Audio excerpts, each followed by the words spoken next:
Following the crucifixion of Jesus in the middle of the 69th week, many have wondered what became of the remaining 3.5 years. Daniel's prophecy seems to suggest that the entire week is significant. The second half of this week appears to be connected to Jesus' ministry. Daniel says this covenant would be confirmed with many for 1 week.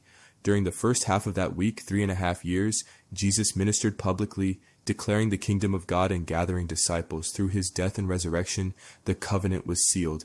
The second half of the 69th week, we see the birth of the church until AD 37, which ended the 69th week. Daniel 9:27 of the Tanakh says that in the middle of the week, the sacrifice and oblation would cease. This happened when Christ was crucified. The next phrase says, "And upon the wing of abomination shall come one who makes desolate." Jesus hinted at this when he warned of the destruction of the temple in Matthew 24 and Luke 21. Luke 21:20 says, "And when ye shall see Jerusalem compassed with armies, then know that the desolation thereof is nigh."